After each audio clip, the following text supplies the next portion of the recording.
My name is Lupi, and I was born into a loving family, my dad and my mom. They were very happy, and I've had many older brothers and sisters that have left. My mom always told me that we were born in paradise. There were these huge giants that would always open up the top of our house and feed us. It was scary at first, because when my eyes first opened, it was something different, something that started holding me, and I always thought I was going to fall. I always felt the ground just suddenly leave from underneath my feet. My mom and my dad always assured me that this was normal, and these giants were meant to take care of us. They were in fact gods. They would bring us food whenever we needed, and keep us safe, and change our bedding whenever it got dirty.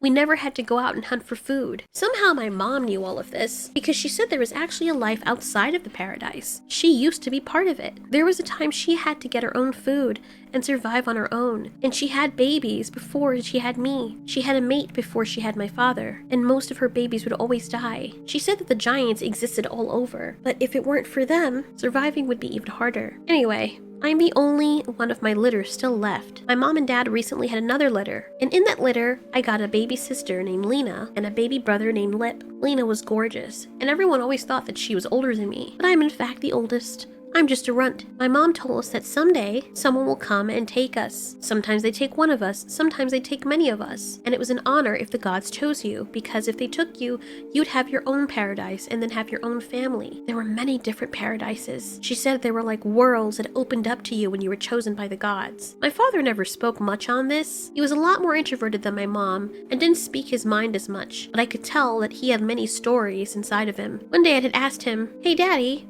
how come you never talk about the gods?" To which he replied, "I can only speak on that of which I am very knowledgeable. And even though I've lived quite a long time now, I still have no idea what the gods are. They're still quite mysterious to me, so I'm still learning." This made me more intrigued. I would talk about the gods to my sister and to my brother, but they never really seemed interested. One day in the paradise, my mom was very excited. She jumped up excitingly, brushing her whiskers. Us mice have to contain our energy somehow, so we clean whenever we're scared, excited, happy. It's just something that we do. "Lupi, my children, there's good news." "Really?" I said. I called my siblings over and they came right away. Lip hopped off of his running wheel. "What's up, Mom?" "Yeah, are we getting adopted?" "That's it, my children.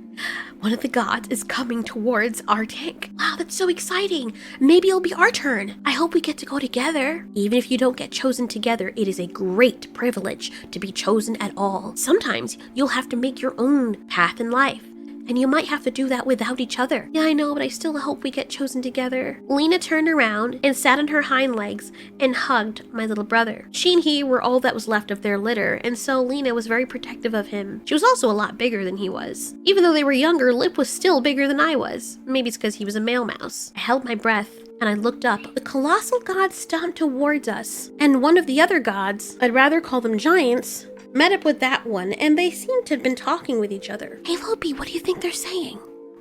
"I don't know, but I really hope we all get adopted. Hey, let's all stand together, so when they come down and try to pick us up, they pick up all of us." "Yeah, even better, let's hold hands." "What a good idea," said Lip. This was a good idea. I really loved my brother and my sister, and I didn't want to leave them. "I've been here long enough," said my mom, as her little ears twitched and her whiskers bounced around. She looked straight at me and my siblings. She then looked at her mate, our father, who nodded in approval. "I have enough experience to know for certain that you're gonna go home.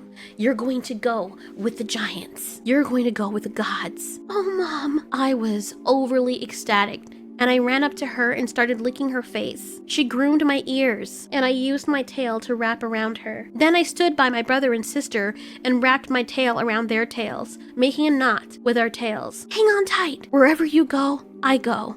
Always together." We never even entertained the fact that the giant might have chosen one of us. But just as we thought and hoped, we closed our eyes and wiggled our noses, and with all our might wished that we would all be adopted together and brought to another paradise. And next thing I know, we were rising.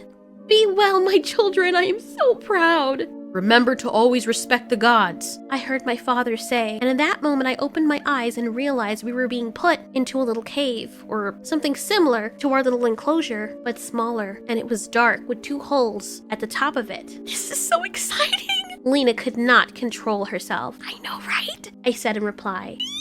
We both squeaked and used our front paws to tickle each other's noses. It's something we used to do just as female mice, to express our excitement about something. Lip would just look at us and smile. He gritted his incisors, and I noticed he was shaking. Lip, don't be afraid, this is amazing news. I'm scared.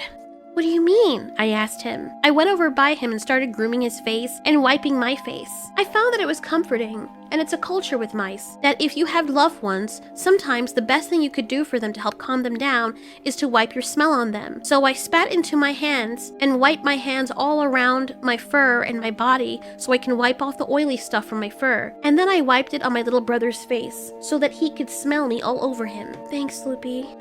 Everything's gonna be alright, cause look around, Lip. We're together. You, me, Lena, we're all together. I know, it's exciting. We're being brought to our own paradise. That means we're gonna be the ones in charge. That's true, said Lip.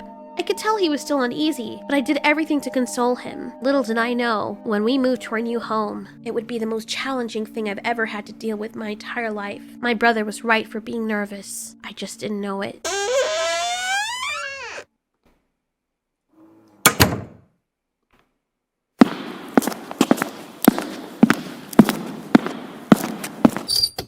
We heard so many sounds we've never heard before. Everything was a lot more muted and quiet. My sister came over to me and cleaned my whiskers and played with my ears. Lupi, I think we're here. I think we're in our paradise. Paradise is kind of creepy, said Lip. At the time, I was so excited and nervous that any negativity just annoyed me. I'm kind of hungry. I hope he'll feed us. How do you know if the giant is a male or a female? Lena asked me. Well, I've been observing these giants, and my mom told me that the females have a more muted smell. This one's definitely a male. It's way more strong and musty. It kind of smells like Dad, too, said Lip. It took us a while to realize that we had stopped. We'd been so excited about talking that we didn't even realize where we were. I think we're here. Suddenly, our whole world turned upside down, and we were sliding out of the small enclosure that we were in. Everything went bright. We were in the dark for such a long time, and only had those 2 holes to see out of. We had dropped into the same type of bedding that we had at our old home. Oh my gosh. Lupi. Lena called out my name, and I quickly looked towards the direction she was pointing. We weren't alone. We had come to our new paradise, but we had a bigger family. Hey there. Oh, look, it's newbies, said the 2 males that were looking at us. A female with smaller ears and a big face came over to us and licked our noses. This shocked me. I had never known any other mice, at least not close up like this, save my family and my siblings. Welcome. I'm Klua. That's Mickey. Hi. Mickey wiggled his nose at us shyly. And I'm Sad-Eye. I'm Sanjay. Nice to meet you, I said, looking at the other mice. Are you guys all siblings? Lena had asked them. Why, yes we are. I didn't think we were going to have other visitors.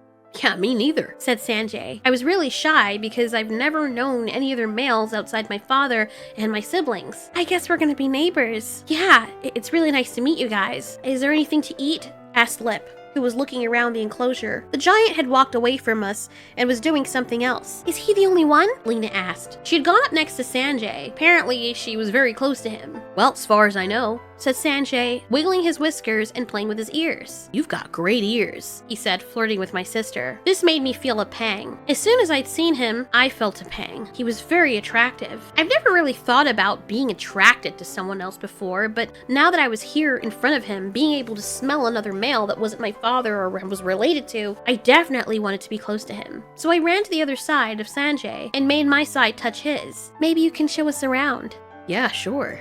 You've got beautiful eyes. Ugh. I rolled inwardly. Is he serious? Does he not see my eyes? Unfortunately, I didn't have the bright turquoise eyes that my mom had. My great-grandmother and one of my great-great-aunts had my muted brown to reddish eyes. We also had albino or white mice in our family, so my mom said. On my dad's side of the family, a lot of the mice were still the same sable color, but my mom said she came from an array and a plethora of colors. That explains why our coats are like this. We walked over to where Sanjay and his siblings were showing us into the corner. It's much warmer over here. What are your names? Klua asked us. Oh, I'm sorry. I'm Lupi. This is my sister Lena. And I'm Lip, their little brother. Lip, why don't you come over here and let Mickey show you around? Do I have to? Asked Mickey with his ears pasted back. Oh, he doesn't have to if he doesn't want to. Mickey, behave. Klua said, nibbling her little brother behind the ear to correct him. Ugh, fine. Come on over. It's not like we have a lot of places to go anyway. Okay. All of them had beautiful blue eyes, the same beautiful blue eyes that my mom and dad had. I felt very left out. We spent the whole day there, and we had a little party. As we all started getting worried about the food, the giant had come and placed a smorgasbord for us. We had so much food, more than we've ever had at the paradise we were at before. This is amazing. We didn't get fed like this where we were. I know, right? And this food's really good. Oh yeah, this is the good stuff, said Sanjay. I've got one even better. He always gives me this. Thank you, said Lena, smiling shyly, her little pink tail wrapping around her body, pretending like she's a baby who can't take care of herself. This is the first time I've ever had these feelings towards my sister. I realize why. It's because I like Sanjay. He is making so much of her that it breaks my heart. Hey, why don't you come over here with me? Oh, yeah, sure. Can I come? Before they can answer, Klua ends up in front of me. Lupi! Let's go talk. Okay. I was very disappointed because I wanted to be next to Sanjay. Maybe he would learn to like me if he knew me more. He was only spending time with Lena, so why should he choose her? So what's it like where you came from? Why did I have the feeling she was trying to distract me? Klua, it was nice. We lived with my mom and dad, and we had... I lived with my siblings, and then they got adopted, and then it was just me, and then my brother got adopted, and then we had, I kept looking back towards Sanjay and my sister. They kept on wiggling their noses together and tickling each other's toes. It was annoying. Are there other mice here? I asked her. It's funny you should ask that. Yes, there are. There's actually several paradises. I've heard them, and I've smelled them too. Really? Why can't we meet them? A dark expression clouds Klua's face, as if she's never thought about that before. I don't know. Maybe, look at this enclosure. It's not as big as the one that we had back at home. Really? For me, it's bigger, but I know that all of us together with the food, it's probably not going to be enough, so they probably don't want to squeeze us all in one place. Yes, I reply, but it would be nice for us to meet others of our kind, it's good to meet you guys, but I would be interested to know the backstories of everybody else. Oh, I'm sure we'll get to meet them soon, said Klua. I tried to break away. All right, Klua, I'll see you later. Hey, do you want to help me forage? My back was turned to her, and all she could see was my little pink and black tail. I rolled my eyes inwardly. Why is she trying? Is she trying to keep me away from Sanjay? I like speaking my mind, and I didn't want to upset Klua, but I just had to. If we're going to be living together, I figured being honest is the best move. I turned around and put my ears facing forward. Klua, are you trying to distract me from something? Oh, I don't know what you mean. Klua, do you not want me to be around Sanjay? Klua rolled her eyes mischievously. She then laughed and buried her face in between her forepaws. I wanted to distract you from Sanjay, yes. Why? Well, he's taken a liking to your sister, it's clear, and he hadn't been happy for a long time.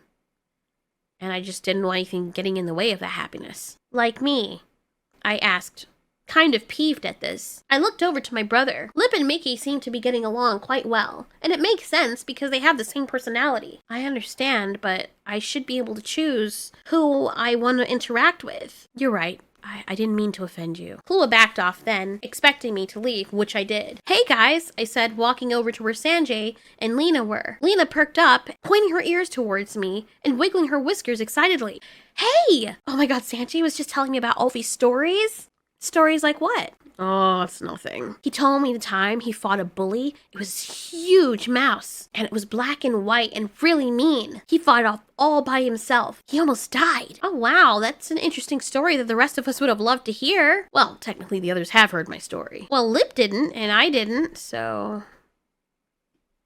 I realized that I was being awkward and a little bit intrusive, but I just wanted to be put on the radar. I've always been on the back burner. No one ever recognizes me. I was the runt of my own litter. And my younger siblings, even though they are so much younger than me, are still twice my size. I always felt invisible. Just wanted to be seen, especially for someone that I like. I just wanted for the first time for me to be first at something. I saw Sanjay first. Why am I saying that like I own him? But I can't help the way I feel. The next few days were very fun. I would try to spend more time with Sanjay, and at least Lena would notice this and start spending time with Klua. But every time I was with Sanjay, he always looked where Lena was and seemed uninterested with me. So yeah, I kept hiding the food, and every time he would look for it, I would move it to a different part, but he wouldn't know. But we'd have all these other objects and furniture in our house, so I could hide stuff. There's not really anything here, so are we gonna get any stuff like that? Sanjay was looking in a completely opposite direction. What? He asked me. I'm sorry, I'm boring you, aren't I? Oh, I'm sorry. Hey, what kind of food does your sister like? My heart dropped when he said this. Begrudgingly, I told him, like an idiot. She likes stuff that tastes like carrots, I guess. Do you think you can help me hide some before the others eat it? I want to give her like a nice clump. Does she like anything else? Honesty is the best. Sanjay, do you like my sister? What? Oh, I mean... He blushed and kind of shied away. You do, don't you? I said in a sing-song tone, pretending as though I was happy for him, but I was dying inside. I thought we were getting along. I guess... yeah, You know she likes someone else, right? Really? Who? Someone back at home. I don't know why I brought that up. I just thought that maybe it would take her off his radar. Have you ever been with anyone? No. I've not. Has she mated with anyone? I couldn't lie to him. I'm pretty sure he could smell it on her or he'd find out at some point. And that's something that just aggravated me, knowing that was a possibility. And deep down inside I knew it would happen. No. No, it's just been us and our parents. Oh, okay. Well, I mean, he's not here, is he? No, but he might get here and it's gonna be very awkward. Well, I think if that time comes, she can make her own decisions. Unfortunately, he was right. You're right, Sanjay. Anyway, I'm gonna go and see if I can do some foraging. Alright, see ya! And, by the way, Lupi, as soon as he said my name, my heart fluttered. Yes? He pointed in my direction, and his eyes narrowed in that handsome, suggestive sort of way. My tail felt even more naked than it was. My ears ran cold and then very, very hot. My nose was wet with eagerness. What was happening to me? Thank you for the advice about the stories. I think that's a good idea. Okay. I mean, you're welcome. And off he ran straight for my sister. As I walked by slowly, staying to one corner of our new paradise enclosure that didn't feel much like a paradise anymore, I felt someone behind me. The bedding shifted ever so slightly. My ears tilted and swiveled in the direction. Are you okay? The voice asked. I turned around and saw Sanjay's brother. You look sad. Thank you for noticing that, I replied. And then I turned my head back to face forward. He walked around and sat with me. Don't take it personally, my brother's like that with females. What do you mean he's like that with females? Were there other females here? Nobody told you? He asked. Told me what? You do realize that there's other mice that come in and out, right? We actually did have other siblings, and they went to their own homes. No, nobody mentioned that. Why would they hide that from us? I don't know. Maybe they forgot. Sad Eye said with a hint of sarcasm. Are you okay? When he asked me this, I didn't really think about it. I looked over and I saw my sister giggling, her head thrown back, and then all of a sudden she landed on her back and started kicking her feet up in the air. Whatever the heck Sanjay was saying could not have been that funny. I'll be alright, Sad Eye. You know what? Are you doing anything? I was just about to ask you if you want to go forage with me. I would love to go foraging with you. Yes. Okay, so here's how we go, right? One or two of us is on an opposite team, okay? Wait, what? I asked him. I could hear in the background the giant walking around. To me, he was flying because all I saw was a floating body that stood upright with a head. I never saw its feet. Did it even have feet? It sounded like it did. It made these thundering noises every time it moved. Maybe there was a tail or flappers. Yeah, so there's this game, right? And we had Mickey doing it, or Clue will do it, or I'll do it. And one team will hide the food and the others will find it. And depending on where you go first, or how fast you find it, you get points. That sounds like fun, I replied. Yeah, and the higher points you get the special corner, and you get most of the food next time. And you're also treated like royalty, at least for a day. I'm totally down for that. So we're the finders, I'm guessing. He nodded ecstatically. He was kind of cute. I mean, I really like Sanjay, but Sad Eye was rugged in his own handsome way. And over the coming days, he and I definitely got closer. Lena and Sanjay got closer too, until one day she came to me. She bounded up and down and squealed. What is it?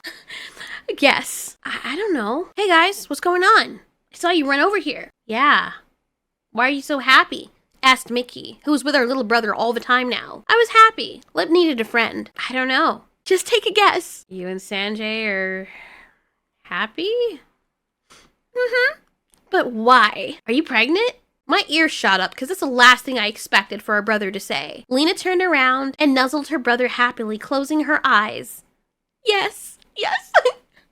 We're pregnant. Oh, wow. I didn't mean for my response to come out that way, but that's the way it came out. That's exciting news, Lena. Congratulations. Thanks, little brother. I'm gonna be a mom. We're gonna make this entire paradise our own. We're gonna start our own plotline. Isn't it exciting? Yeah, it's... Wow. Is all I could say. Lupi, what's wrong? Don't worry. You'll have children too. No, it's not that. Then what is it? It's because she likes Sanjay, Mickey said, which caused every single one of us to turn around and look at him. The reason I turned and looked at him was because I was glaring at him. Why would he say that? I don't. Lena looked at me. What? No, Lena, I did when we moved here, but I don't anymore. Oh my God. Lena was so sad, and I felt horrible for doing this to her. It wasn't me, it was stupid Mickey. Goodness gracious, Mickey, why don't you read the freaking room? What? It's the truth. I thought it was obvious to everyone. Then if it was obvious to everyone, why would you say something? Come on, Mickey, let's go. Your sister's an asshole. Mickey! Klua said from across the enclosure. She came over and ushered Lip and Mickey away from us and turned back. I am so sorry. He doesn't act like that. That is not how he raised you. Klua scolded her little brother and walked away with him so we could have some privacy. Lena had her head held low. I groomed her furiously, trying to rectify the situation. She must have felt so betrayed. Lena, I clasped my paws together, pleading for forgiveness. Please forgive me. I'm so... sorry, I don't feel like that anymore, I swear. She looked back up with me with her beautiful blue eyes. No, you're apologizing? Yes, I know that's not enough, but I'm sorry. Please, I really am happy for you. I'm just worried because the enclosure is small. I'm sorry. I am happy. I'm happy for you. I am. I love you. You're my sister. Lupi, Lena quickly shook her head, smiling. I'm not mad at you. I thought you were mad at me. I feel bad because I didn't know you liked Sanjay. Had I known you liked him, I would have backed off. Why didn't you say something? I paused for a moment because I honestly was shocked. I really didn't expect it to go this way. Lena, you were happy, and listen, it doesn't matter. I was an idiot, you're right. I should have said something, and you like who you like, and it doesn't matter. Even if I had liked Sanjay with all my heart and you didn't, he was smitten with you. And you know what? I'm proud. I'm proud that you have the hottest mouse in this enclosure. The way it came out didn't make her feel so secure about it. It's not like it mattered, it was too late. Now she was carrying his little bits. Hearing her feel this way actually made me completely okay with the situation. I honestly wanted my sister to be happy. I'm sorry. Lena. I hugged my sister and groomed her behind the ears and on her face. You listen to me. You are gorgeous. Please, I'm no competition at all. As a matter of fact, Sad-Eye and I are actually getting along very well.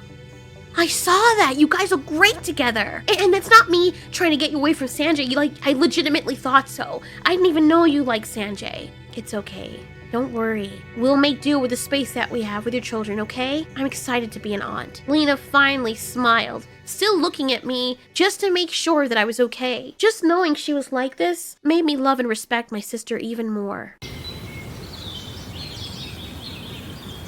As time went on, my sister had her babies, and as they grew and opened their eyes, they were the most beautiful things I have ever seen. Sad-Eye and I loved babysitting them. Hey, you ready to go play with the pups? Yeah. They want to have some alone time, so let's go. The pups are no longer pinkies. They each now have their own personalities. Thanks, guys, for watching them. We'll be right over there if you need anything. Don't worry about it, just relax. Klua was already there cleaning them, but she needed a break. She was tired, and as she was babysitting them, for some reason, they were up the whole night just being aggravating. Ugh. Here, you take him. I'm so tired, Klua said, as she all but threw one of the babies at us. They laughed, as their Aunt Clua walked away. Don't worry, we got it from here. Jeez Louise. Hey guys, how y'all doing today? I looked on in pride as all the babies cheered. One of the babies, the oldest, Sun Lee, looked much older than her age, but the others were still very small and cute. Miko, who was always eager to please, and who loved bright and pretty things. She liked to make her own toys out of the bedding. Diana, who was very talkative and kind of looked like Sad-Eye. And Todd, who wanted to always be the center of attention. I was so proud to be their aunt. Alright guys, what story do you guys want to hear today? All the kids cheered. Sun Lee came up and wiggled her whiskers. Can you continue the one about the fire-breathing worm? Oh, can you talk about the baby giant and how it turns into a mouse? Asked Miko. That makes no sense, said Diana, always the studious one. That sounds cool. I want to hear that too. Tell y'all's what, we're gonna take turns telling each of your stories until your parents are ready to come back and take care of you, okay? Yay! All the babies cheered together. I had so much fun, and honestly, taking care of them was very fulfilling. I guess I'll, see you tomorrow. Yeah, tomorrow. Maybe we can tell the kids more stories. You really enjoy that, don't you? Yeah, I do. A part of me hopes that one day, I don't know, like, all of our stories will come true, I said to Sad-Eye, looking at the ceiling of our enclosure. The giant had probably gone to sleep by now. Every time I'd see the giant walking or floating around, however it is he moves around, I always had this calming feeling. Whenever I didn't see him for a while, it worried me. I mean, he was the one that fed us. I never wanted us to be unchosen. I never wanted to think about what that would mean. Yeah, I don't know if I'd want our stories to come true. The one with the fire-breathing worm, you really want that to be a thing? Well, the good guy wins in the story, doesn't he? Yeah, I suppose he does. Still, that would kind of be a nightmare. Yeah, you're kind of right. Yeah, maybe not that one. Yeah, maybe not that one. Sad-Eye smiled at me and wiggled his whiskers. I looked back at him, all of a sudden really nervous. I said, but before I could finish what my thought even was, Sad-Eye grabbed a tuft of fur on my chest and pulled me close, all four of my legs feeling wobbly like my whiskers, and he kissed me. See you tomorrow. I pulled on one of my ears shyly as I looked away and smiled. See you tomorrow. I nestled in my corner. I could hear my sister in the dark calling out to me. I saw that. I laughed. Shut up. It was still really late at night when I was awakened by something. It was our little brother. Hey. What? Lip, what are you doing? Look, it's dark still. Why are you waking me up? What?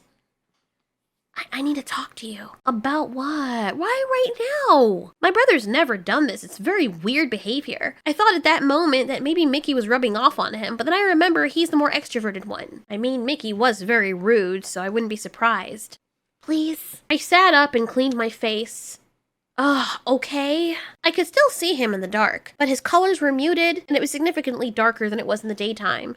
And with how tired I am, sometimes his face changed shapes. It freaked me out. What? I'm listening, and this better be good. So, you know how Clua said there's other mice in other enclosures, and they have, like, their own paradises? Yeah? I said, waiting for the punchline. Well, she said that she's been noticing that, like, a lot of them are leaving. Leaving? What do you mean? Like their smell's gone, and then sometimes you'd hear like weird noises. Okay. Yeah, it's just really strange. I shook my head in disbelief. Is this what you woke me up for? No, listen. He put his little claw on my chest. I had a feeling when we came here. I think something's up, like with the other enclosures. Okay, great. This couldn't wait till morning? You don't understand. What? Clua has really good hearing. I know it's weird because her ears are so small, right? But she said that she's been talking to another mouse. I heard her talking to Sanjay about it. Why didn't you lead with that? I don't know. That's just the way I was telling the story. Okay, well, get to the point. I am tired, Lip. And frankly, this is very rude. I was babysitting these kids all day long. I'm exhausted. I want to go to sleep. Lip looked over, and I could see that Mickey was foraging in the dark. I don't think he was really foraging. I think he was just being nosy. After Lip looked back, he refocused on me. What they were talking about, they said that, well, some of the mice were disappearing. Not just being put in other paradises, but just being disappeared. Like, there'd be, like, these screams, and not gleeful, playful screams, just, like, really scary, fearful screams. I didn't know what to think about what he was saying. I was still tired and very irritable. What do you mean? I think something bad happened to those other mice. Bad like what? Like the giant dropped them? They got brought back to their homes? They got unchosen? I know I said that with a bit too much irritation in my voice. That's always something I had asked my mom when I was younger. If you can get chosen by the gods, by the giants, is it possible to get unchosen? And what happens if you do? Yeah, something like that. But there's no proof of this. No, I mean, just what we hear. I thought I might have heard stuff too, but I'm not sure. But if Clue was saying it, and she's talking about it with Sanjay, it must be true, right? Not really. I mean, sometimes you can hear things. It doesn't mean it's true, Lip. What if we do get unchosen like you said? I stopped being irritated for a second because I realized that my brother was legitimately concerned and scared. I nuzzled him. Listen to me. We got chosen. And all we have to do is keep living our lives. The worst that could probably happen if we get unchosen is we go back home. And yeah, it'd be embarrassing and we'd have less food but we get to see mom and dad again, right? I mean, I guess so. I just have a bad feeling. Look around you. Look over there in the dark. The little one that's eavesdropping? We both looked over at Mickey. Mickey quickly looked away from us. He's your friend. Everything's going to be fine. Okay? Stop making him fill your head with fear and just enjoy your life. What if everything we knew about paradises is wrong? What if it is? Worrying about it now is not going to change anything. I guess you're right. You said I could come to you with anything when we need to talk, so... I take a deep breath and relax. He's right, I did tell him that. Look, I'm sorry. I put my paws on his shoulders. He looks down at the bedding. Look at me. Yeah. You're my little brother, and I'm sorry I made you feel like any regret coming to me about this. I'm just tired. It's not you, it's not personal, but there's nothing to be afraid of. Lip, I promise. We are where we need to be. The most that will probably happen is eventually when the babies grow up, we're gonna have to have different enclosures because there's not enough space. Okay? But then they'll have their own lives and have their own homes. We are the luckiest beings on this entire world. Okay. He smiled, but I could tell that he wasn't completely convinced. Do you want to sleep beside me tonight? No, I'm gonna go back with Mickey. All right, just remember, just use your own brain and don't listen to everything Mickey says. Okay. And with that, Lip walked away. I could see his furry little back in the dark as he and Mickey were talking, and then I fell back asleep. I must have been really, really, really exhausted because I woke up to screaming and mayhem. My sister was crying, and I had no idea why. When I woke up, my ears swiveled everywhere because the noise was coming from every direction. Everyone in the enclosure was trying to calm her down. Whoa, wait, what's going on? Oh, thank goodness. I didn't even think to come and get you. Lena, they took Todd, she cried out. She was so beside herself. Wait, what? Who took Todd? Todd? Your baby Todd? What do you mean? The giant came and took one of my babies. Oh my God, Lena. That's a good thing. Why would he take Todd? Todd's still a baby. He's so small. I was trying to tell her I think it's fine. It's just because the boy was screaming and it just made her upset. He didn't know what was going on. We didn't expect that the giant would take them this early, but it happens sometimes. I wasn't prepared to lose him.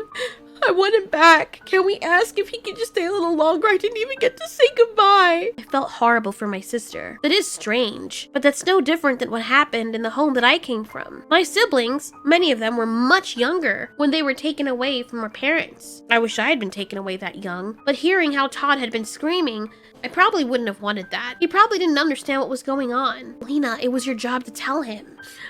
Really, Lupi? How was I supposed to know they would take us? This is our home, our paradise. This is where we were supposed to go. Why would he take him away? Well, what's weird is that he didn't take him out, so he's still somewhere in the giant's enclosure. Sanjay added. I remember Todd's sweet face, and I really hope that at some point we'd see him again. I woke up and heard the beautiful sound of the nature outside of the main enclosure. I could hear the sound also of the giant coming to feed us. Hey guys, said Lip as he walked up to me. I think the giant's coming, said Mickey. Hey, you? I blushed when I saw Sad-Eye there, waiting by my side. Hey, give me a second, okay? I need to go talk to Lena. When I walked over to my sister, she was being comforted by Klua. There, it's okay. He's gonna be happy. It's all right. I miss him so much. It's okay, Mommy. Yeah, you said that he'll be happy because he's going to a new paradise. Yeah, and he's probably going to have lots of friends. I could see that Klua was smiling at her babies, who were trying their best to console my sister. Before I could say anything, looking sadly at my sister, there was a noise, and we looked back, and the giant was right there. We all gathered, except for Alina, of course, around waiting for our food to drop. But that's not what happened. The giant reached out its big paw inside of our enclosure and started taking us out one by one. Oh no, it's happening, said Lip. Hang on, Timmy, Lip. Don't let go. I won't let go, Mickey. Guys, calm down. He's probably just moving us to a bigger enclosure. After all, the babies are still here. Why did he take Todd ahead of time? Maybe Todd is going to go in like a really special enclosure. Yeah, maybe Todd's really special. Lena didn't seem too amused, but she smiled, the sadness still showing on her face, but she did it to make her babies feel better. I could tell that they were also fighting not to be sad. I stood as close to Sad Eye as I could, as the giant put us in a smaller enclosure. It was taller than the one we were in, and we were kind of smushed together. He moved us somewhere else, and then put us into a shallower enclosure that had no bedding. Felt hard on our claws, and there was still enough space for us to move around, but not as big as the one we were in. I think he's preparing to build our new enclosure, guys. This is exciting. It's possible that we got to see Todd again. The giant put us down, and we all laid back talking with one another. I went over to my sister and groomed her and tried to console her. Her ears actually perked up because I know a part of her thought she was going to see Todd. Maybe this is where they brought him. Her oldest daughter, who looked like the spitting image of her, walked over to her dad and whispered, Daddy? Yes, baby?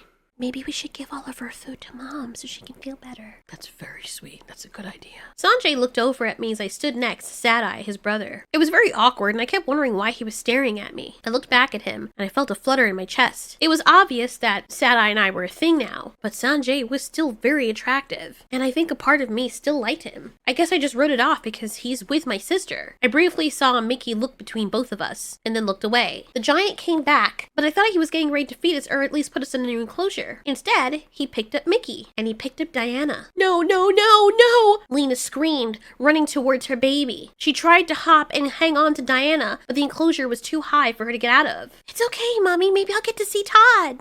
Diana! Honey, relax. The giant knows what it's doing. He's taking my babies! My sister put her face in her paws. I quickly went by her side and groomed her again. Shh, it's okay. It's okay. Suddenly, Lena did something she'd never done before. It took me by surprise. I jumped back. She snapped at me, like almost cut straight through me with her incisors. Lena, don't you dare tell me it's okay. You don't have any children, so you don't know what it's like to have them taken away from you. I wanted to cry. I was so shocked.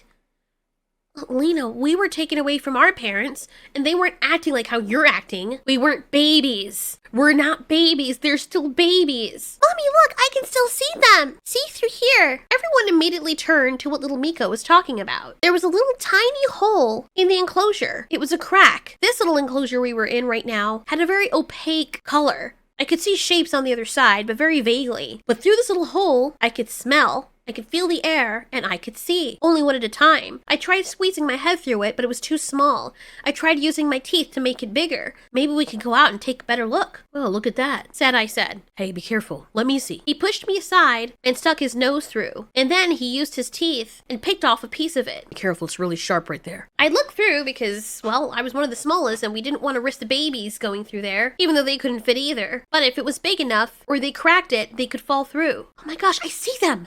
I see. Oh my gosh. What? Can I see? Said Klua as she tried to move me out the way. She quickly looked and saw that Diana and Mickey were put in an enclosure. The biggest enclosure I have ever seen. It had no ceiling. It was white and really, really long. I told you. I said, looking back at the other mice. Klua stuck her head out of the hole. Wow, it's beautiful. I told you. I stuck my chest out and wiggled my ears and wagged my tail about. I told you that he was putting us in a new enclosure, and it's super huge. Wow, said Lip.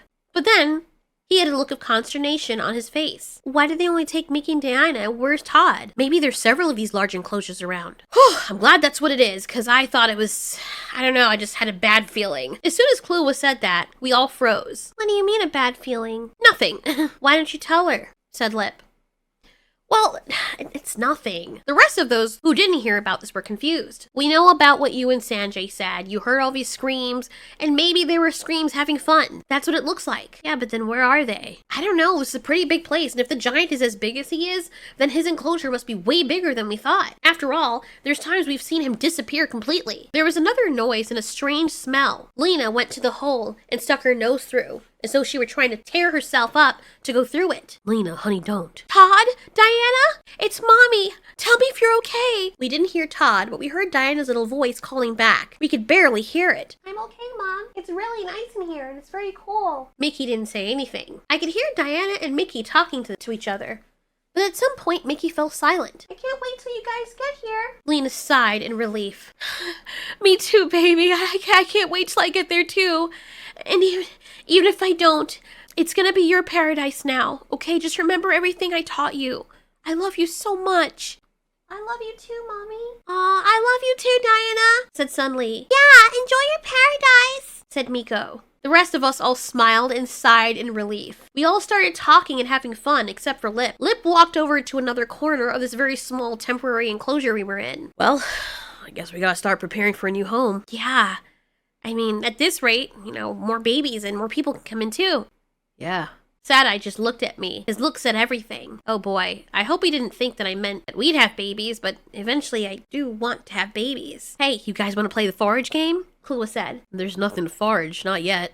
Yeah, you're right. Klua said, putting her claw to her mouth. I could tell that Lena was still stressed out, but at least she felt a lot better that she could hear her daughter. I could tell she was worried about Todd. As we were all talking, and Lip was looking around and smelling the air as if he were nervous, something horrible happened that caused us to all fall silent. It's as if we were all processing it. The noise.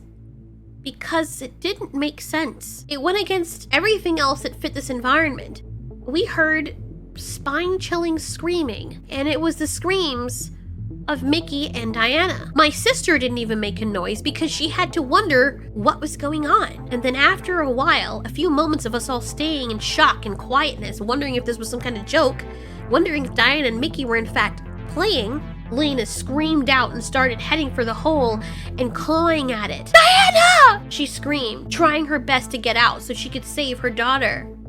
Mommy, help! Diana was screaming, Mickey was screaming, and the rest of us were just quiet. I could see the haunting look in Sanjay's face, and then he closed his eyes in sadness and began to cry. Oh no. Klua said. What's happening? I asked, completely oblivious to what was going on. We heard something else too. I went to the hole quickly and moved Lena out the way. Sanjay grabbed her and so did Sad-Eye, trying to calm her down.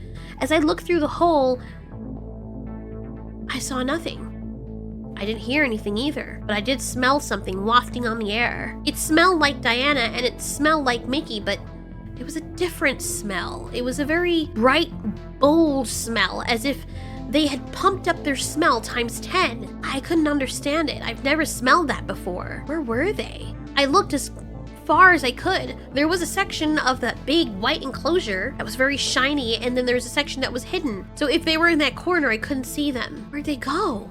Lena was crying, and Sad-Eye came by my side to look as well. I don't know. They sounded scared. The giant had walked in and then walked out. It's then I realized that there was another strange smell on the air that I didn't notice before. I couldn't identify what it was because I've not smelled that either. I mean, I have, but only very faintly when I was much younger. It was somewhere from inside of our world that we came from, but never this potent. Miko went over to nuzzle her mom. Lena wouldn't talk. She was in a stupor, her last two children trying everything to console her. Mommy, I'm sure that Diana's okay. Yeah, and I think Mickey is too. My sister just stared out into space, completely depressed. I had tried to console her earlier, but she just wasn't responding. After that night, the giant came and took us and put us all back in our original enclosure. It felt so much more empty there. At least there was more space. Thinking that, I suddenly felt sad, knowing the reason. I'd like to think that Mickey and my niece went to someplace better, but I thought that enclosure was going to be it. Why would they be screaming like that? Sad-Eye came by, and he licked my face. Are you okay? Yeah, Lena's not though. Well, yeah, she experienced something traumatic. She experienced something traumatic? I mean, those kids did. What Why were they screaming like that, Sad Eye? I looked up at him, expecting an answer, knowing full well he couldn't give one. I don't know. Do you think the giant did that? Was he punishing them? Were they bad?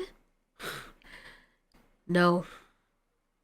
I don't have an answer for you. I'm sorry, Lupi. I looked down and then looked through the see-through enclosure. Everything was quiet and the giant had left to go wherever he's going. He's supposed to protect us and serve us. What if we're supposed to serve them? I mean, my dad and my mom said that when we're chosen, the gods find favor with us. Yeah, that doesn't mean that they serve us. They're still gods after all. Why would they bring us to paradise and not look out for us?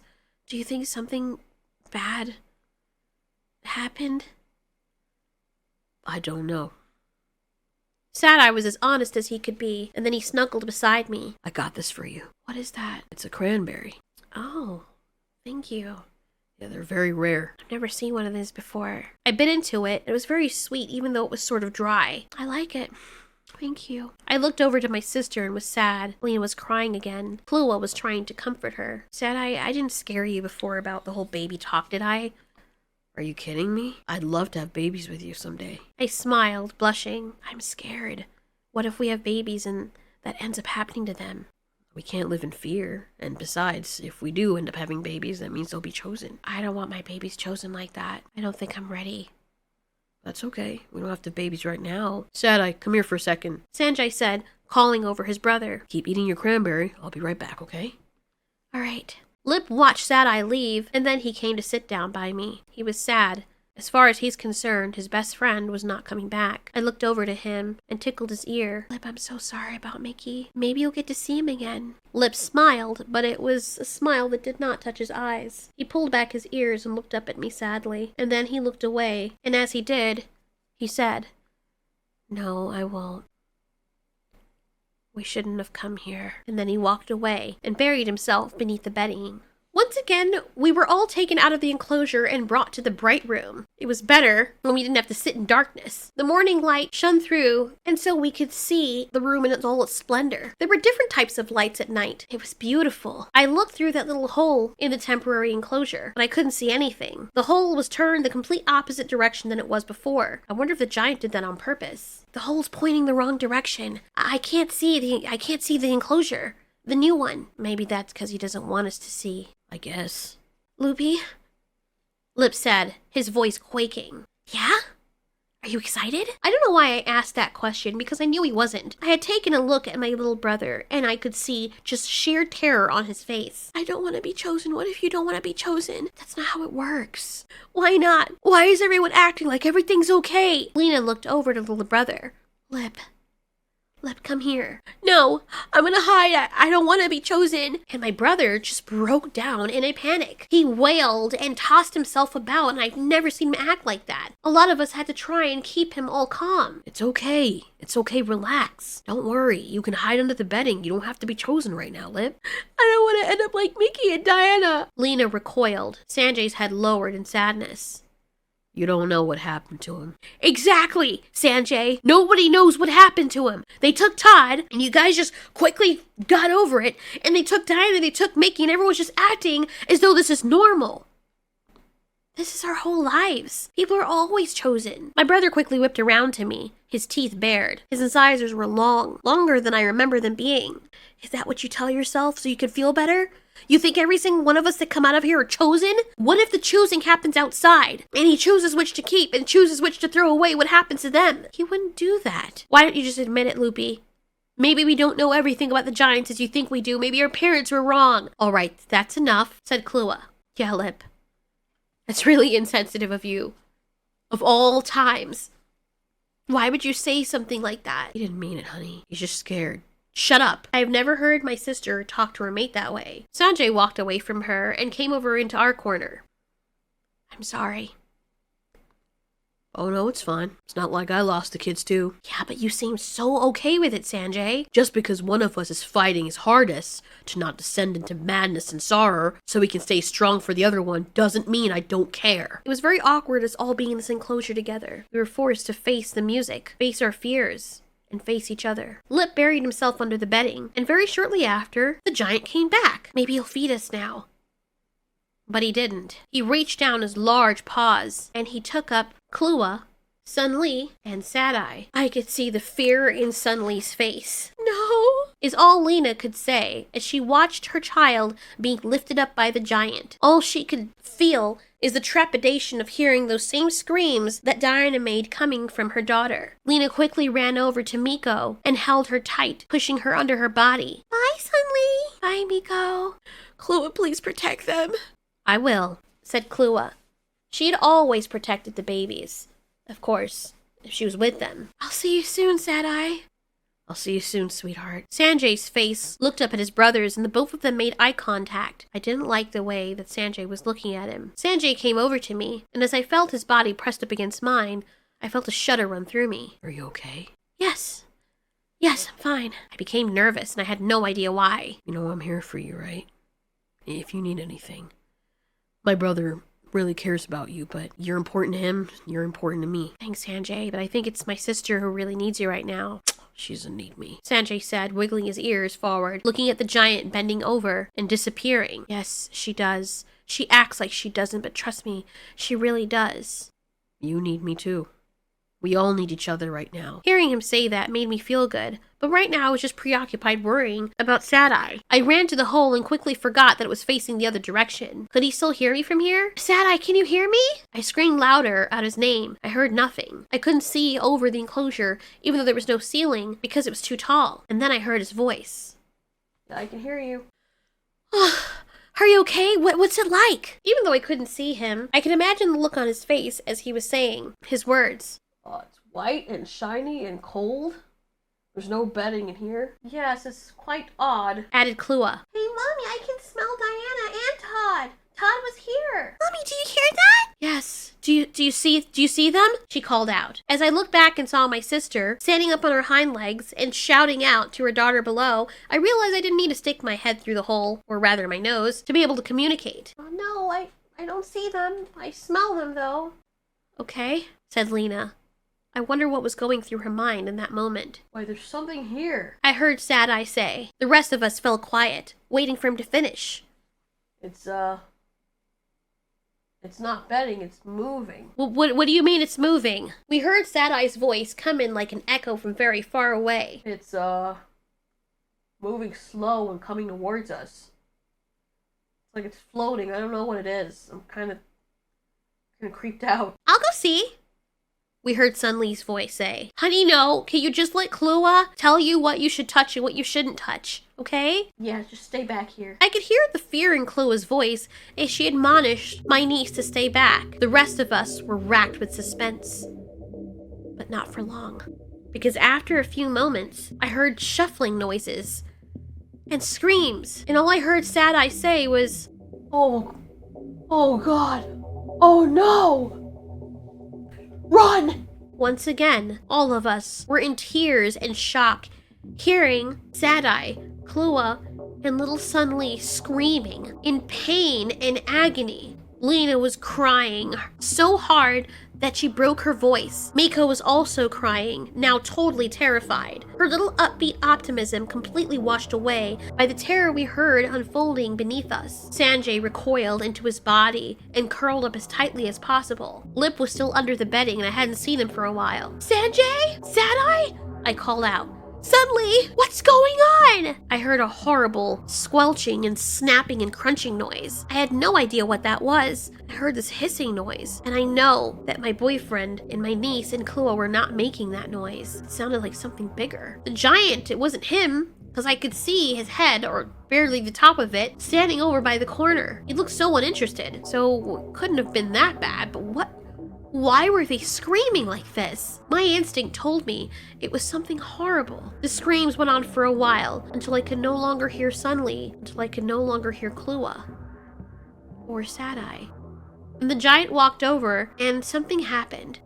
All of us visibly recoiled. Now, all of us thought that if we were getting picked up, something horrible was going to happen. But he didn't pick us up. Instead, he put someone in. I ran to the thing's paw, my heart in my mouth, hoping it would be Sad-Eye, hoping that Sad-Eye would come back. My sister called out, Sunli? Klua? Sanjay said, searching frantically for his sister. But it was his brother, Sad-Eye. Oh, thank goodness! I ran over to Sad-Eye and licked him furiously. What happened? Sad-Eye, where's my daughter? But Sad-Eye wouldn't talk. His ears were quaking and his eyes were staring forward and darting back and forth. His fur was a mess and there was red stuff all over it. A piece of his tail was hanging off and he had lost a few of his toes. When I looked and inspected his body, I gasped in horror. Baby, you're hurt! What did you see, Sad-Eye? Where's Chloe? Where's Sunlee? But he wouldn't talk.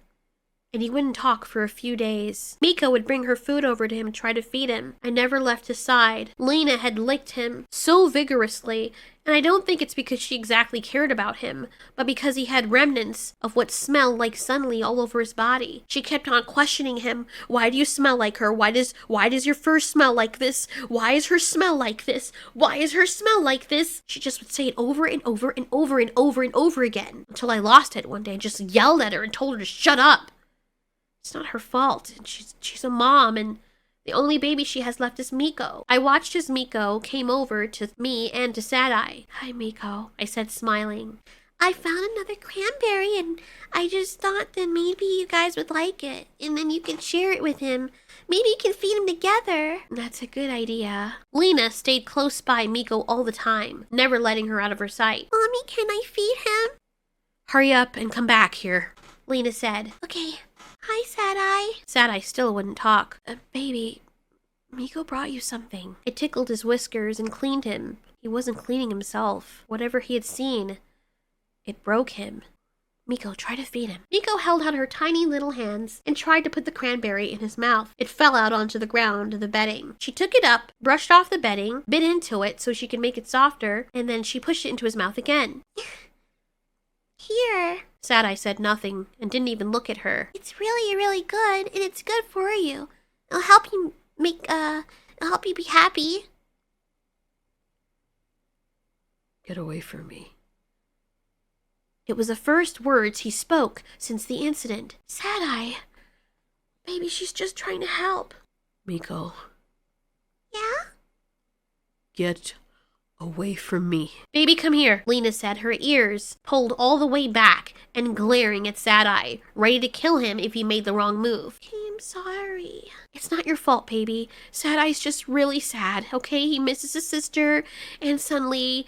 You're amazing, okay? You did great. My heart broke as I watched my niece deflate and start to cry. You dumb bitch, you could have at least tried to make her happy, she said to Sad-Eye. Lena, stop it. Lena walked away with Miko to the other side of the enclosure. Sanjay and Lena weren't really talking. Sanjay would still clean his daughter, and they would take turns helping feed her and watching over her. But I could tell that Sanjay had become dissociated from the whole ordeal. Lip had also stopped talking to all of us in general. He would talk to himself, though, as though he were pretending that Mickey was still there. So yeah, I noticed that when he comes in, he always goes in one room and then goes into that room, but he does it every 2 days. Do you notice that? I always looked around when he spoke like that, still expecting someone to show up, or for someone to be there that I didn't see, but there never was. I think my brother snapped. He started walking around the enclosure talking to himself. There's a pattern. Yes. Every 2 days, the sparkly room, put us back, pattern, someone comes out, someone screams, pattern, go back. Notice? Did you notice it? I noticed it. That's what happened before. That's what happened to the others. That's what Chloe was trying to say. And we didn't listen. Hey, Lip, you want to tone that down a little bit? There is a pattern. And we need to figure out the pattern so we can survive. Okay. Sanjay looked away, and he stopped me before I went over to my sister. Hey, can I talk to you? Yeah, what's up? I asked him. How are you feeling? I looked to the side. How are you feeling? I mean, you heard what happened to your sister and your daughter, and now your brother's... You must be suffering. I'm okay. I bounce back really easily from things, Sanjay said. I now noticed a behavior with him. He would always look towards the ceiling of the enclosure, wondering when the giant was going to come back. Look, I don't want whatever happens next to happen without me saying this. Okay. Can you come over to the other side of the enclosure with me? He nodded to the other side of the enclosure, farthest away from Lena. Okay. I looked back towards Sad-Eye. Sad-Eye was still staring into space. He briefly looked at me and looked at his brother and then looked away. I walked over with Sanjay, and he used the bedding to make a sort of barrier. It was very shallow, so that the others couldn't see us, and then he flattened himself against the ground of the enclosure. I did the same. Look, I didn't realize until much, much later what you were trying to tell me when you got here. About what? I said, my ears facing forward intently, him being this close to me, making me shiver. You were trying to tell me that you liked me, right? My heart felt like it was about to explode. My body was shivering, and certain parts that I didn't even know existed before in my body were throbbing. I wanted to get up, but he put his paw on my shoulder and put me to lie back down in front of him. Stay on your stomach. I'm sorry. I'm really oblivious when it comes to that stuff, and to be honest, your sister's really, really pretty. I know you know that. Yeah, she is. And you're really cute. Despite everything, and despite how I felt loving my sister, and how I felt about Sad-Eye, I laughed and giggled like an idiot. I don't know why I did that, but I guess at that moment I had to be honest with myself. I was only settling with Sad-Eye. I liked him, and he was attractive, but he wasn't here right now, and what am I doing? Your sister's sweet, and she's beautiful, but she definitely doesn't have your personality. I rested my head on my hands. What personality are you talking about? I curled my tail around my feet. I was flirting. And I was actually good at it. I could see his eyes resting intently on me. He was so hot. Well, you're brave, you're outspoken, you say what you mean. I just didn't hear you at the time. There's times I feel like I made a mistake. With my sister? I asked. Yeah, just the way I handle things, and I'm sorry. I sighed and looked up at him. She's gonna start to wonder what we're doing. No, she's not, trust me. She won't even let me mate with her anymore. I think she blames me for what happened. Why would she blame you for that? I asked him, legitimately thinking it was preposterous. Nobody had any say in what the gods chose. I don't know, man. It's kind of unfair, very illogical. Well, she's a mom, and when stuff like that happens, I think that's normal. At least that's what my mom said. Yeah? I feel like you wouldn't be like that. I think your head would be on a little tighter. I giggled and blushed as this male was straight up insulting my sister. I was tired of her antics too. I felt dirty. But at the same time, I've never been paid any attention. He was hiding from her to flirt with me. I felt special. And for some sick reason, I felt like I deserved it. Thank you, Sanjay. I gotta get back and take care of Sad-Eye. He'll be alright. He's like that. But whatever did happen, it was really bad for him to be like that. Thanks for taking care of him. Hey, do you want to go foraging with me later? I mean, yeah, I'm sure. The words were out of my mouth before I could think about them. Okay. All right, we can just tell Lena that we're just trying to plan something. Okay. All right. Okay. He smiled at me, a smile that could disarm a million female mice. He quickly shuffled through the bedding he had used as a barrier, and went to one corner and peed, and then walked past Lena to Miko. Daddy! Miko said, as she ran up to her father, and he nuzzled her and kissed her tummy. Miko! You're getting so big! I'm gonna be as big as you and Mommy. You are! As he was playing with his daughter, he looked over to me and smiled. I smiled back, and to my horror, looked over at my sister and saw her looking dead at me with a glare. Oh no. What was I doing? How could I be acting like this? This is my sister. This is her mate. And Sad-Eye was over there and he needed me, and here I am flirting with his brother. When I walked back over to sit beside Sad-Eye, I felt tense. I felt dirty. I felt guilt. Without looking at me, he twitched his ears ever so slightly and then said in a terse tone, It's okay, you can go back over there and fuck my brother since that's what you want. What? I looked at him in surprise. That is what you want, right? He said, and this time looked at me, completely all there. Something that he wasn't a moment ago. Were you pretending to be in a stupor all this time? No, that's not really what we're talking about though, is it? But it's fine. Should have known better. Your eye was always on him anyway, so I just figured that, when we actually became an item, you wouldn't be trifling. I'm not. I just... So you weren't just flirting with him back there, hiding from us with that little barrier? Okay, first of all, you don't own me. You're right. You don't own me either. He said and walked away.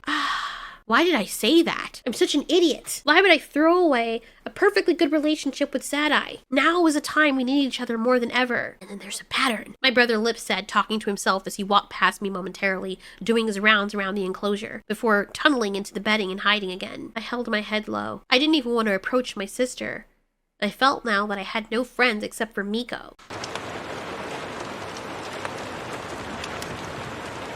It's here.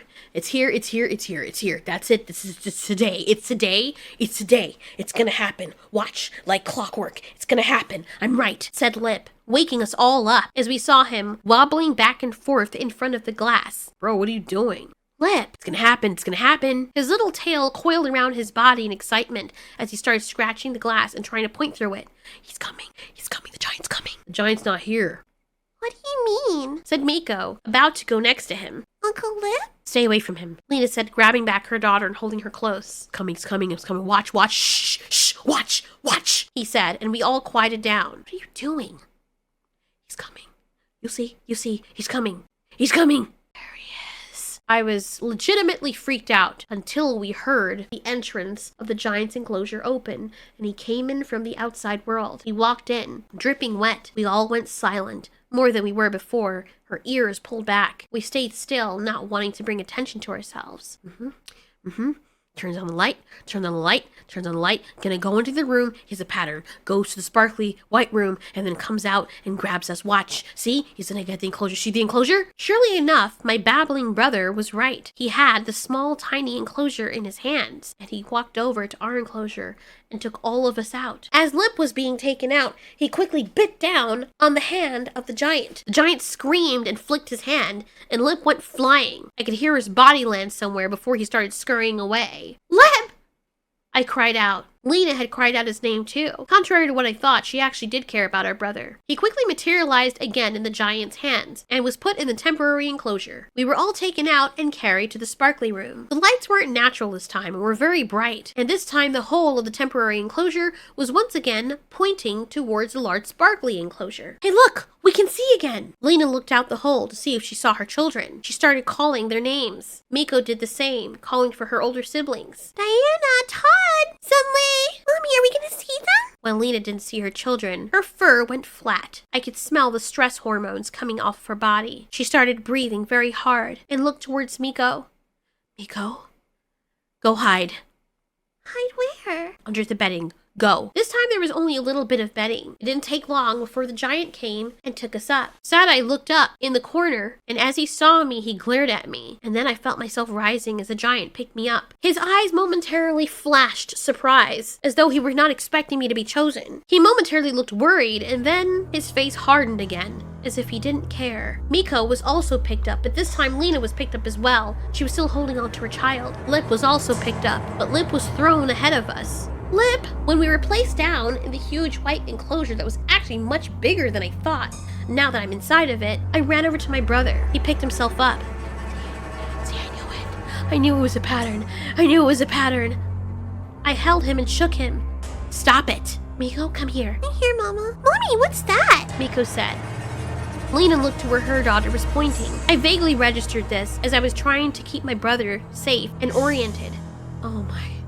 I heard Lena say, and even though she said it so quietly, it felt so loud in the backdrop of everything. I looked to where they were looking, and Lip did as well. Lip started laughing maniacally. What I saw confused me, and then terrified me. What we were looking at was a gigantic creature whose tongue kept flickering in and out. The creature started sauntering up to us. I froze. I could smell it. It smelled awful, but what was more horrifying is that it smelled like all of our other friends and family that had been in this enclosure before.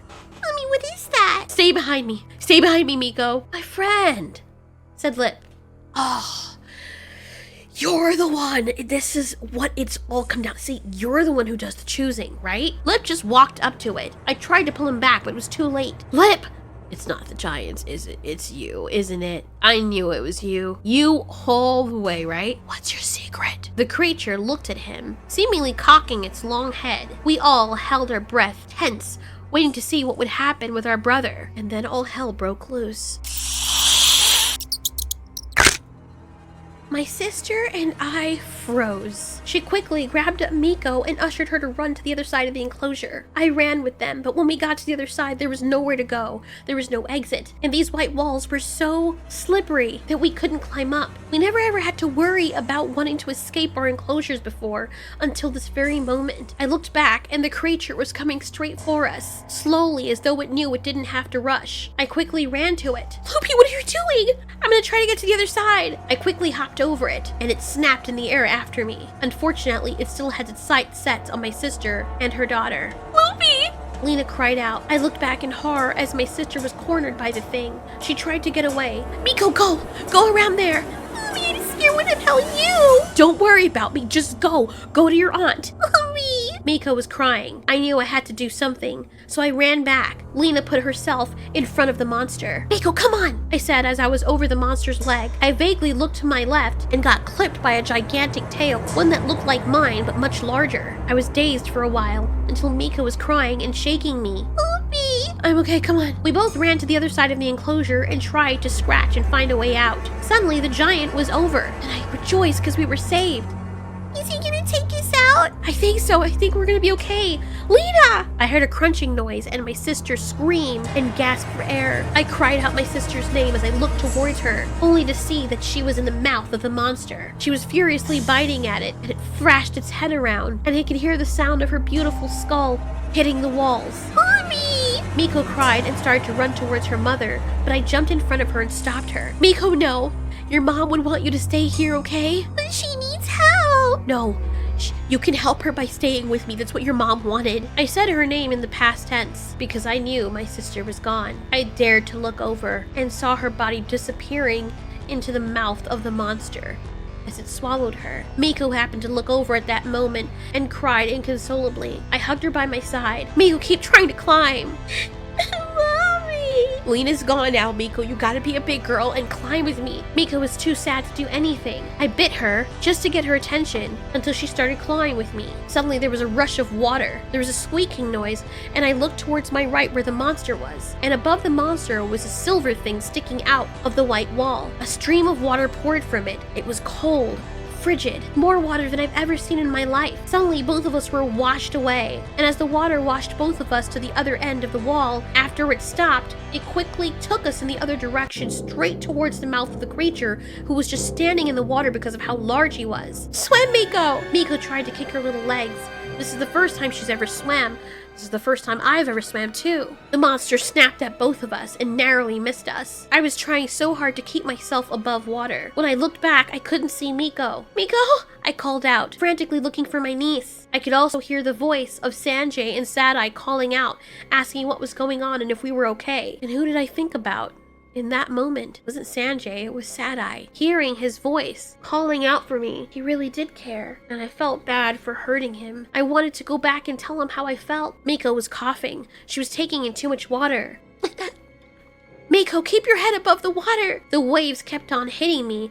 I kept on going underneath. The monster came straight by me and chomped into the water. I felt myself being pulled in as I was trying to get to Miko. When I was brought to the surface, I saw red stuff coming out of me, and it took me all but 3 seconds to realize that the monster was chomping down on my hip. I couldn't get free and started biting its face. I saw what it did to my sister, the way it thrashed its head around. I knew once it did that, I'd be toast. I scratched at it and screamed. It bit down harder, and I heard a sickening crunch as I felt pain shoot up through my entire body. I closed my eyes so tight I felt as though I was going to squish them inside my head. I couldn't even breathe and instead exhaled abruptly. The pain was so great I couldn't even scream. Suddenly my head was below the water again. I fought with everything I had, and for some reason I was let go. I think the monster was trying to readjust his bite, and I slipped out. I only had 3 legs now that I could use to swim. My left hind leg was completely crushed. I was afraid to look back at it to see what happened, all while I was still calling for Miko, but I have to be honest, in that moment,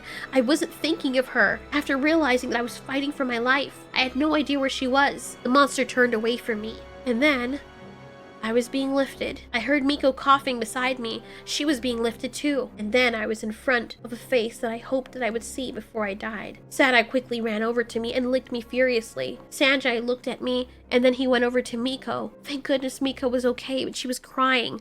He knew what happened. He knew that Lena was gone. Did you see it? He asked me. The look in Sad Eye's eye that day and all those days past, I understand it now. The monster? I asked him. Yeah. What do you mean? What monster? There's a monster and it took Mommy. Miko said, barely able to talk. Oh my god. What do you mean? What did it do? Was it the giant? No, it was something else. Oh! Pain just shot up my leg. Oh my god, you're hurt bad. Yeah, It made me wonder how Sad Eye was able to escape with the injuries that he had. He had long since cut off the tip of his tail because it was just hanging on by a thread anyway. My leg was completely crushed. Listen, look at me. You're gonna heal up. We're gonna get out of here, okay? Sanjay and I were talking. But right now, I just need you to rest. Come here. What about Lip? Lip's gone, I said sadly, realizing that this was no longer the paradise we thought it was. This was a nightmare. Is this what happened to my siblings? Is this what happened to Diana and Sunny and Todd and Klua and all the other countless mice that came to places like this? Or were we just unlucky? Is this what all the gods did? He put us in there, and I saw him. He made the water wash us away, and then he left us there. I looked up into Sad Eye's beautiful face. Sad Eye, the giant did this. The giant, he put us in there. I know. That doesn't make any sense. Sanjay cut in. If he did this, why did he take you out? I don't know. Maybe we passed the test, I don't know. Thank goodness. For the rest of the night, we never had to see that enclosure again. I thought that would be the last of it. But it wasn't.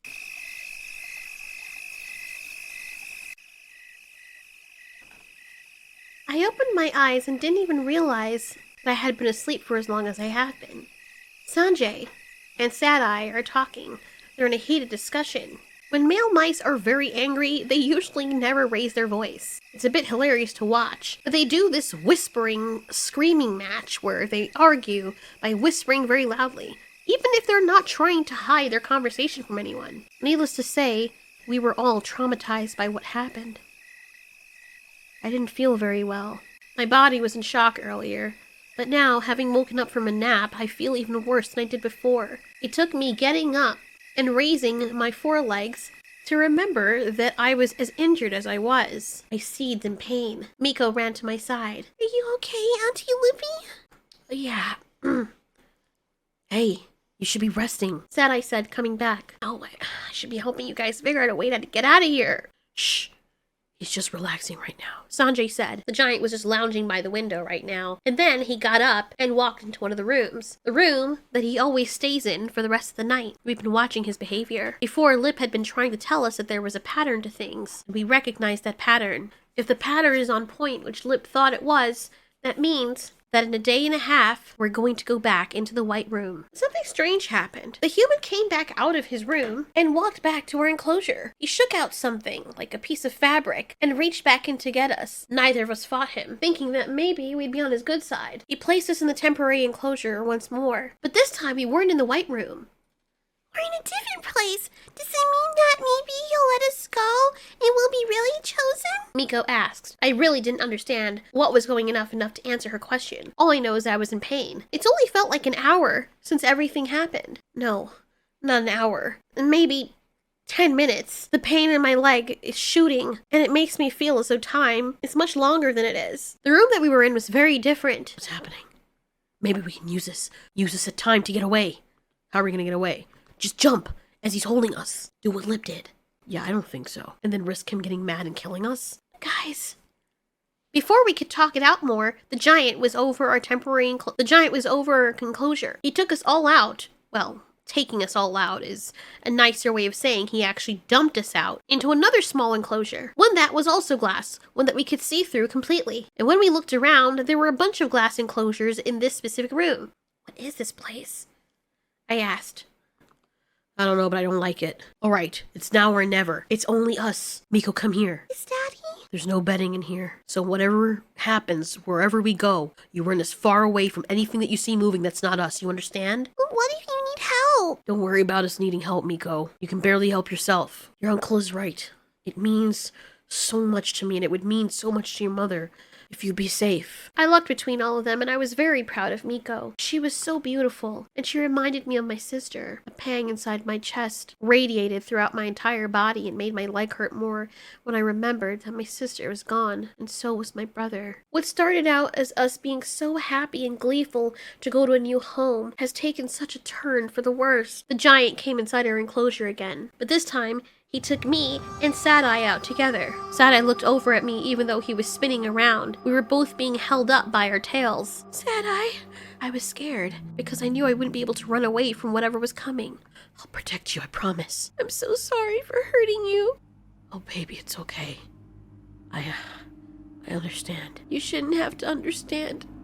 I was wrong. Lupi, don't do this. Before we could say anything else, we fell into another glass enclosure. We tried to see if we could jump out. Sad-Eye had been wriggling, but to no avail. When we're held by our tails, there's little to nothing we can do to try and help ourselves. It's a very helpless and painful feeling. Sad-Eye shook his head out and immediately started looking around. Okay, stay right where you are. My leg started bleeding again. I wanted to lick it, but I was so alert. We were not in the white enclosure, that big shiny thing. We were in one that was similar to the enclosure we came from. Have we been chosen? Was the giant actually putting us in a new home? I think he's letting us go. No, he's not, said Sad-Eye. We need to find a way out of here. Look, you see that rock over there? Yeah? Look how close it is to the roof. If we can get out when he's not looking, we'll be able to escape and hide. Hide where we know nothing about the giant's world. We'll figure it out. You told me that your mom told you stories of what it was like out there. She lived out there, and so did other mice. So in that world, we can live. That's true. I still always thought it was fantasy stories. We don't have much of a choice. It's either we die out there or we die in here. And I'm sorry, I would rather die out there. Okay. Stay very still. I'm gonna go and figure out. As he's walking by the enclosure, there's a snap. I had no idea what was going on. Suddenly, Sad-Eye is gone. Sad-Eye? I called out.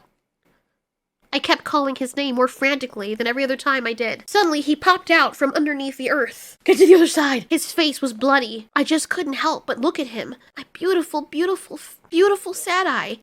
Are you okay? I'm fine. We gotta get out of here. Just stay. Suddenly, he started not making any sense. His words were slurring, and as he turned, I could see a weird placement of his ear. As I tried to groom him and comfort him, I jumped back in horror when I realized that the skin behind his ear all the way to his nose was completely separated from his face, and it was just hanging on by the wetness of his blood. That sticky, sweet, bold smell. Blood. That's what I'd smelled. That's what we all had smelled when our loved ones were gone. Sad-Eye! I put back the skin, but something moved behind him. He looked at me with his beautiful eyes. Lupi, Sad-Eye? We're gonna have babies, right? Lots of babies. Lots of babies. I love you. I love you so much. We gotta get out of here, okay? Then he just kept repeating himself, and as we were holding hands, something ripped him out from my grasp, out from the earth. Something that was camouflaging in with the background is a creature similar to the one that was in the white enclosure. The creature wasn't as large as the one that was in there, but it was faster, meaner, more deadly, and vicious. Sad-Eye kept looking at me as the thing thrashed him about and tore at him with its claws and its horrible mouth. It's okay, Lupi. We're gonna get out of here, okay? Sad-Eye? I cried as I watched my beautiful love be torn to shreds by this creature, tufts of his fur leaving his body along with pieces of his skin still attached. His ears were ripped from his face, and as the creature grabbed onto his back, I heard him groan, a sickening sound I never wanted to hear him ever make. As the breath left his body, it readjusted its bite so it could clamp around his neck, and as it bit down on his neck, I watched his eyes bulge and pop out of his skull. Stupid, disgusting monster looked pleased with itself. It was looking dead at me, as to my horror, it started to swallow my lover whole. I ran after him, but something kept me scared and on the other side. I could hear Sad-Eye still groaning in pain.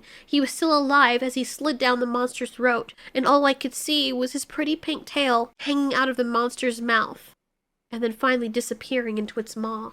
I cried. I didn't even feel the pain in my leg anymore. I just cried. Sad-Eye was gone. Seeing his face in total terror is the last time I would ever see him, and that's all I'm gonna remember of him. And then it set its sights on me. I screamed as it chased me around its enclosure. Everywhere I went, it followed. It grabbed onto my other back leg that wasn't crushed and thrashed me about. I could feel a snapping in my leg. As it thrashed again, another snap sounded, and my leg fell back into place. I bit its nose, and I ran away to the other end of the enclosure, but it was such a small space that by the time I ran up to my full speed, I had to quickly turn. The enclosure was longer than it was wide, so I was literally running back and forth as I was in the big white enclosure, and this one was much smaller. With every single step, I could hear and feel the creature snapping behind me. It stopped, and it suddenly came towards me. I found a small log, and I went inside of it, catching my breath. Suddenly, I was tossed out of it, and when I looked up, the hand of the giant was inside the enclosure. I tried to climb up, but he brushed me off. The creature was waiting for me below, and I rolled under it as it snapped its jaws on top of my head. I thought it caught me, but it narrowly missed me, only taking tufts of my fur from my scalp away. I was running out of breath and stamina, and my legs were insanely hurting. "Leave me alone!" I screamed. I tried to catch my breath, wondering what I would do next. The creature was right on me. It would never get tired. Soon I'd be joining Sad-Eye in its stomach. I ran into the corner of the enclosure, and the thing just stared at me and approached me slowly, and suddenly the giant took me out. I was thrown down in another enclosure, minus the monster. Thank goodness. Miko was thrown in there with me. Miko, are you okay? Yeah. Where's Daddy? I don't know. Is Sad-Eye okay? I started to cry. She came up and started cleaning my face. Sweet, sweet Miko. Even though I'm sure as a kid she was terrified, she cared enough, put herself aside to make sure that I was okay. I hugged her. I cleaned her whiskers because let's be honest, I was the adult, or at least the older one. I needed to protect her. Aunt Lupi, it's gonna be okay. We're gonna get out like Daddy said. He said he has a plan. I know, but, We both stopped as we heard a hissing noise. As we looked over at what was making the sound, two long hair-like appendages felt up our bodies, and we both screamed and ran to the other side of the enclosure. The thing gave chase after us. "Miko, hide!" Miko ran away, but there was no place for her to go. I quickly jumped around and tried to escape. I watched as Miko curled up in the corner, her beautiful little eyes wide with terror. I missed the creature, but then it turned around quickly and came after her. It bit down on her, and I watched helplessly, calling out her name as she squealed as it kept biting into her. It let her go. I don't know what happened or why it let her go, but it did. It had so many legs and was moving so fast. It made me dizzy. I quickly ran over to Miko. "Miko, are you okay?" Yeah, it bit me. Alright, can you get up? I looked frantically as the creature was lining the other side of the enclosure looking at us. Yeah, it wasn't so bad. It just bit me. Let me see. I looked down at her little leg. It was swollen and red, but she was alive. Alright, come on, let's try and get out of here. Okay, Aunt Lupi, Yeah? when are we gonna meet up with Daddy? I waited for her to stop coughing. Miko? Daddy said that. Every time she coughed, I could tell that she was in distress. Miko! Miko! Suddenly, her eyes rolled in the back of her head, and sweet little Miko's legs started kicking furiously. Miko, what's wrong? I can't breathe. That was the last thing she ever said to me, before her airway closed up. Her face started turning blue. Her little eyes were pushed all the way in the back of her skull. I cried over her, calling her name over and over again, trying to get her to say something, to pull out of it. I instinctively licked her nose, each nostril, to try and clear up her airway, but whatever was happening was beyond my reach. That monster did something to her, and it was killing her. And in one moment she was there, encouraging me. The next, she was on the ground, fighting for her life. And what seemed like only 15 to 30 seconds later, Miko was gone.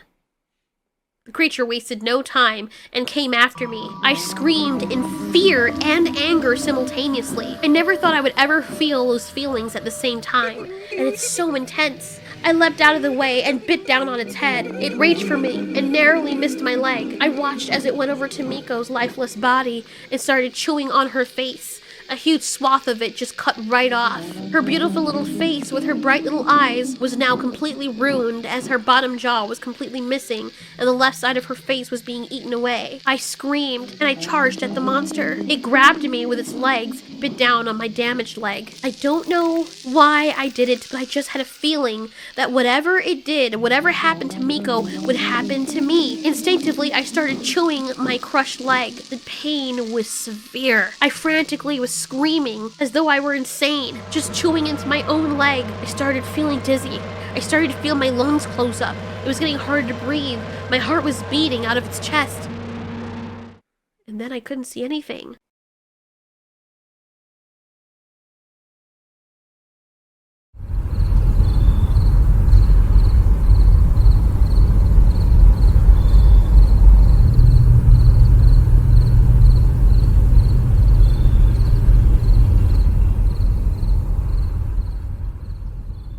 When I woke up, I couldn't really see anything. I could feel my leg was bleeding. I couldn't remember what happened. I was scared, but then I felt relief, thinking it was all a bad dream because it no longer smelled like the inside of the giant's enclosure. I opened my eyes and I tried to move around, but my body was stiff. It was dark. There was foul-smelling things all over me. Actually, it just felt like a mixture of everything. I groaned and I tried to sit up. There was an opening and I could see, well, just, I'm not sure. I could smell fresh air though. Air that was cleaner than everything else that was around me. And I could see a faint light. So I crawled towards it. My body felt heavy as I pulled it towards the light. And suddenly I was falling. It was fresh air and suddenly I was falling. And then there was nothing.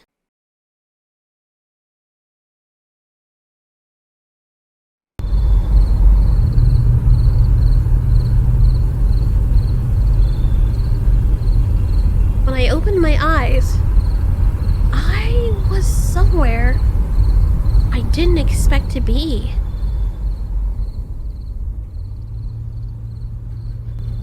When I smelled and heard what I heard, the first thing I thought about was my mom's stories. I was so confused. All around me was just wide open space. I crawled some more. I could see lights in the distance, and as I crawled further, I collapsed. Everything seemed brighter as my eyes started to come into focus. I heard sniffing. I tried to stay low instinctively, trying to hide, and then I heard a voice.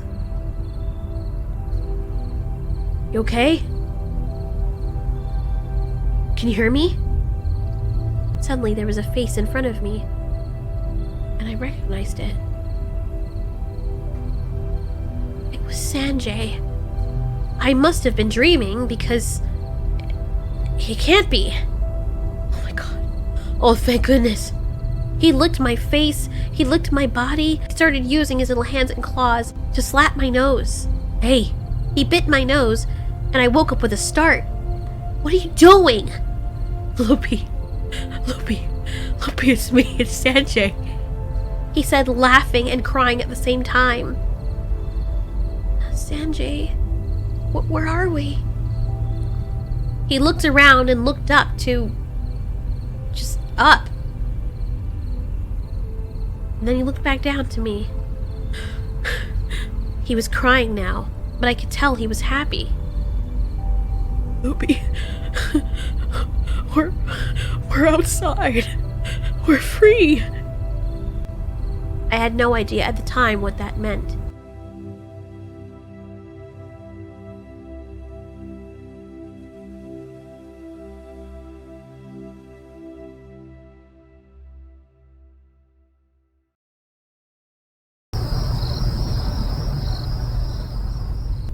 Sanjay helped me.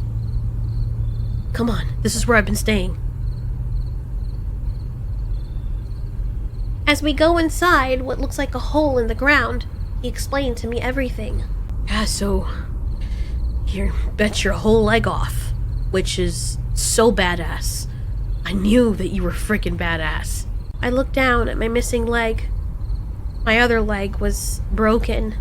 but at least it wasn't as bad. It was still very painful. I think my body was still in shock. Sad Eye's gone, I said with complete total sadness in my soul. Sanjay pulled back his ears. I know, and honestly, I made peace with that a long time ago because I really didn't believe that either of us were going to make it out alive. So what happened? I blacked out. I remembered what happened. I remembered the monster's face. I remembered poor little Miko dying in front of me. I told him that I tried to save her. Please don't feel bad.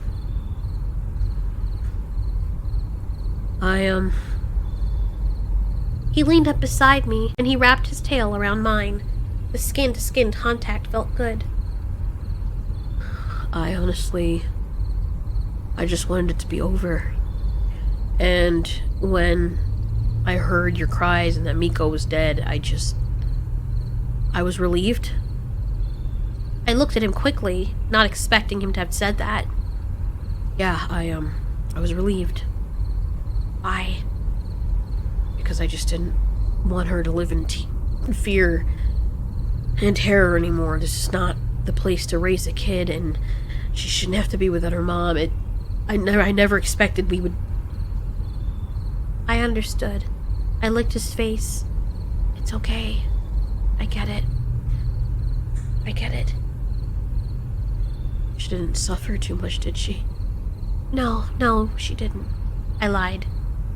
I think he knew I was lying, but he smiled, maybe appreciating that I did. I still don't understand how I got out here. So this is the Giants' world? Yeah, this is the world that your mom lived in. All the stories that you said she told you guys, we're about to make our own. I looked outside the hole, taking in all the scents. It felt so peaceful here. The stories she told me were nightmares, I told him. Yeah, but where we just came from was a nightmare. We had no control. We thought that these things that were gods all along loved us and cared about us, but it was all a lie. Right? How did I get out here? Did it choose me? No, it thought you were dead. I watched as it picked you up by your tail, and I thought you were dead. You were just hanging, and then it threw you in a bag and then went somewhere, and I guess it just tossed you out because it thought you were dead, this stupid creature. I passed out. A good thing, too. Why did that thing eat me? As soon as I asked the question, I recoiled, understanding the answer. The enclosure that Sanjay had been in, the temporary one, was a little lower than the enclosure that we had been in. Me and Miko and Sad Eye. I'm sorry, Sanjay. I'm sorry that you had to hear and see that. It's fine. It's okay. I don't want to think about it. So wait, how did you get out? I asked him, hanging on to every word as he told me. He took me out, and I bit the shit out of him. Are you kidding me? Wasn't expecting it. I thought he took us out by our tails. Yeah, he did that with me, and I grabbed my tail and pulled myself up and bit the shit out of him. Sanjay, then what happened? I just saw red, and I hit the ground. It was a very long fall, and it hurt. You can see where I chipped my tooth right here. As he showed me his open mouth, I could see that, in fact, one of his top incisors was completely chipped off. Wow. I ran. I just ran and hid somewhere, and then went around the edges of his world until I smelled fresh air. Something I haven't smelled in a long time, and I just followed it, and then I ended up outside, out of the world. And then I hid. Did he come to look for you? He did at first, but I think he realized that I was gone.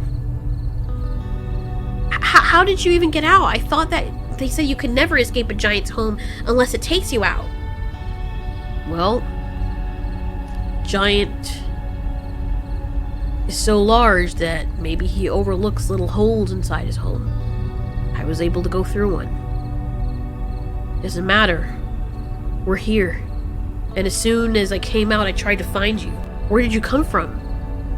I don't know, I was in a big enclosure filled with weird things, and then I fell, and then you were in front of me. We sat there silent, just looking at each other, and then looking out the hole. We sat like that for a long time. I think we both realized that we'd been through a horrible ordeal.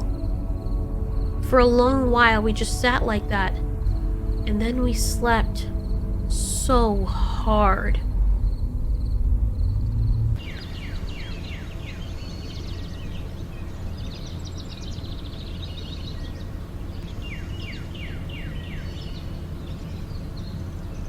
I woke up to find that my leg was numb. I looked down at my missing leg. It was gonna take some time to get used to this. It was packed with dirt and some weird leaves. I looked over, and when I saw him, I smiled. Despite the nightmarish hell we both went through, I smiled. He was sleeping. It was beautiful. He opened his eyes very slowly and looked at me. Hey, Hi, good morning, we're outside. he said, smiling, his chipped tooth making me laugh. It's gonna take some while to get used to you, chipped tooth. It's gonna take a while for me to get used to you too, three legs. We both have some badass battle scars. We do. I couldn't believe at this moment that we were both laughing. We had woken up throughout the night crying, both of us. The both of us, the only survivors of our family. Ready to make some stories?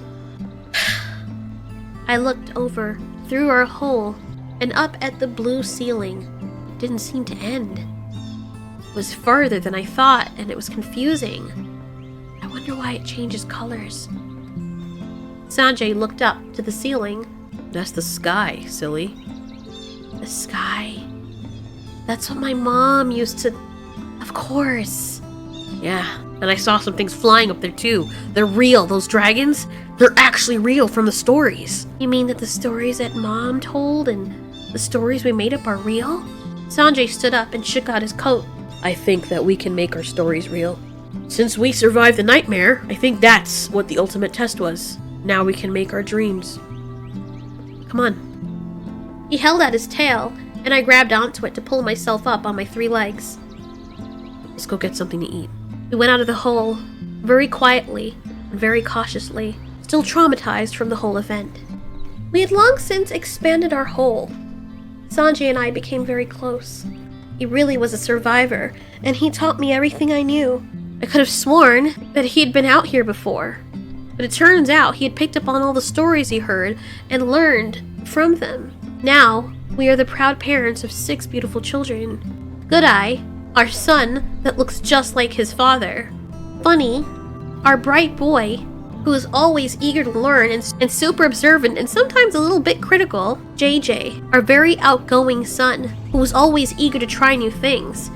He's always getting in trouble. He's calmed down a lot since then. Wombo, my very affectionate son, who always wanted to keep everyone in harmony. He can come off quite bossy, but he really means well. He's Mama's boy. Dahlia, my beautiful girl who is obsessed with her looks, and very independent. And our last girl, Miko. It's so good that now we live in a world, a wide open world, so much better than anything else we could have ever imagined. We paid a heavy price for it, but Sanjay and I have our happily ever after. I really wish our family could have experienced it too. But us living on and having our children, I guess in that way, they do. I'm so happy.